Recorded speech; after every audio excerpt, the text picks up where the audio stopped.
जय कृष्ण मूर्ति। जीवन और मृत्यु, भय और दुख पर चर्चा। भय और दुख पर चर्चा करते हुए हमें मृत्यु और वृद्धावस्था की समस्या पर भी गौर करना होगा।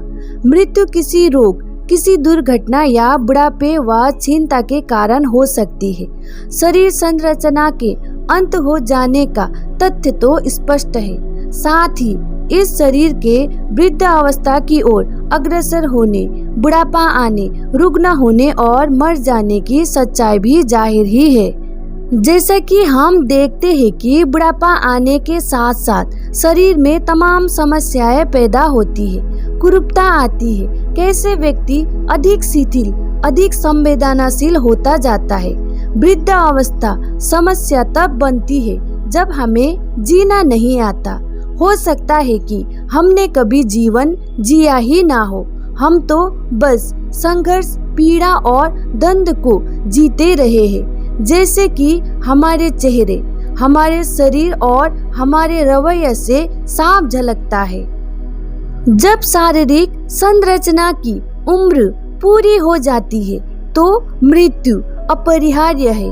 हो सकता है कि वैज्ञानिक कोई ऐसी दवा खोज निकाले जो और 150 बरस उम्र बढ़ा दे, पर आखिर तो मौत आनी ही है। वृद्धावस्था की याददाश्त कमजोर पड़ते जाने की, सठियाने लगने की, समाज के लिए अधिक अनुपयोगी होते जाने की समस्या तो हमेशा ही है। और मृत्यु तो है। मृत्यु यानी कुछ ऐसा जो अपरिहार्य है, अनजाना है, सर्वाधिक अप्रिय, सबसे ज्यादा डरावना। इससे भयभीत रहने की वजह से हम कभी इसके बारे में बात तक नहीं करते, और यदि करते भी है तो इस बारे में हमारे पास मत सिद्धांत है, सुहाने वाले सूत्र है।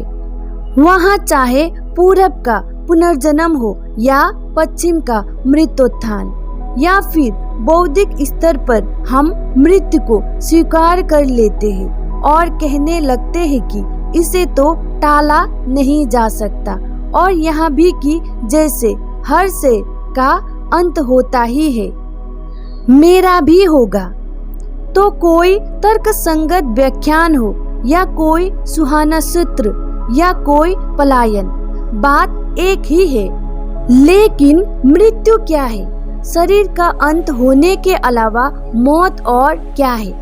यह प्रश्न पूछते हुए हमारे लिए यह पूछना भी जरूरी है कि जीना क्या है। इस दोनों को पृथक नहीं किया जा सकता। यदि आप कहते हैं मैं सचमुच जानना चाहता हूँ कि मृत्यु क्या है, तो आपको इसका उत्तर तब तक नहीं मिल पाएगा जब तक आप यहाँ ना जान ले कि जीना क्या है। तो क्या है हमारा जीवन? जन्म के पल से लेकर मृत्यु के पल तक इसमें अनंत संघर्ष चलता रहता है। यहाँ एक लड़ाई का मैदान बना रहता है, और यहाँ लड़ाई हमारे भीतर ही नहीं चलती, बल्कि अपने पड़ोसी, अपने पति पत्नी, बच्चों आदि सभी के साथ चला करती है। और यहाँ लड़ाई है दुख, भय, व्यग्रता, अपराध बोध, अकेलापन और हताशा की। और इसी हताशा में मन ने कुछ आविष्कार कर लिए हैं, जैसे ईश्वर, उद्धारकर्ता, संत, आदर्श नायकों का अनुकरण, रीति रिवाज और युद्ध, असली लड़ाई, एक दूसरे को मौत के घाट उतार देना। यही है हमारा जीवन। इसी को हम जीना कहते हैं, जिसमें हो सकता है कभी कभी कोई आनंद का पल आ जाए, आंखों में कभी कभार चमक भी आ जाए, परंतु है हमारा जीवन यही। और इसी जीवन से हम चिपके रहते हैं, क्योंकि हम कहते हैं कम से कम इसे मैं जानता तो हूँ, और कुछ ना होने से यही बेहतर है। तो हम जीवन से भयभीत हैं, मृत्यु से, अंत से भयभीत हैं। और जब मृत्यु अपने अटल रूप में आ ही जाती है तो हम इससे जूझने लगते हैं। हमारा जीवन खुद के साथ और खुद से जुड़ी तमाम चीजों के साथ चलते रहने वाला एक त्रासद युद्ध है। और इसी युद्ध को हम प्रेम कह देते हैं, जबकि यहाँ है और सुख और लालसा तथा काम द्वारा अथवा अन्य प्रकार से उसकी पूर्ति, जागने से सोने तक यही है हमारा जीवन।